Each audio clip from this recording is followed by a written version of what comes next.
dunidan waxaa ku nool dad doonaya inay wax afduubtaan ama ay dilaan sidaasi darteed dadka qaar ayaa samaystay ilaalo khaas ah sida siyaasiyiinta madaxda iyo dadka hantida leh waxayna sidaasi u sameeyaan waa kuwa cadowgoodu badan yahay haddaba daawadayaal maanta waxaan idiin soo gudbinaynaa dadka ugu ilaalada badan dunida maydka ugu ilaalada badan dunida haddaad maqli jirtay qof nool ayaa la ilaaliyaa waxaa maantaba jirta in mayd loo sameeyo ilaalo khaas ah oo isaga ilaaliya haddaba waa dhif iyo naadir in la ilaaliyo mayd haddaba arrintaasi waxay ka dhacday dalka ruushka waana madaxweynihii ugu horreeyey ee midowgii sofiyeeti oo loogu magacaabi jiray Vladimir Lenin waxaana halkan maydkiisa la dhigay 1924 waxaana waardiyeeya maydkani ilaalo khaas ah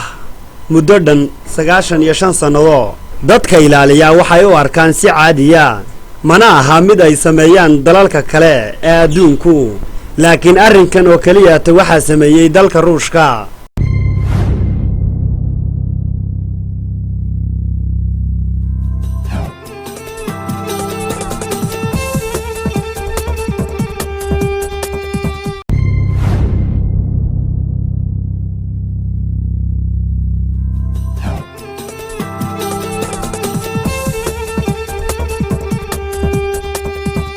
maxbuuska ugu ilaalada badan dunida kani waa xabsiga ugu ilaalada adag dunida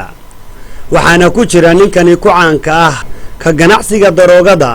ninkani oo ku magac dheer Aljibo ninkani waxaa la xidhay marar badan waana mid ka baxsada jeelasha sanadii 2016 waxa uu ka baxsaday xabsi ku yaala Mareykanka waxaanu noqday maxbuuska ugu ilaalada adag dunida waxaana sidoo kale ninkani wax ka waardiyeeya eygaasi oo ka baadha cuntada waxyaabaha maanka dooriya iyo sunta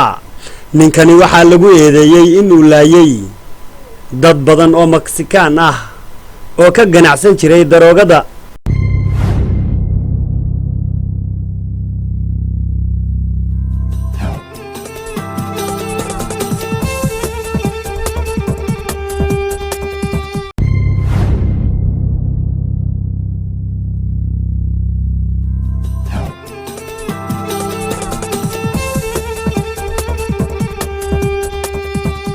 gabadha ugu ilaalada adag dunida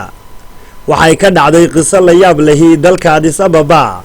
meel u jirta 7 kiiloomitir caasimadda Itoobiya ee Addis Ababa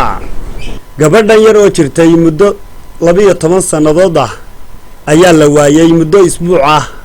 kadib markii uu ninku qasbay guur aanay iyadu raalli ka ahayn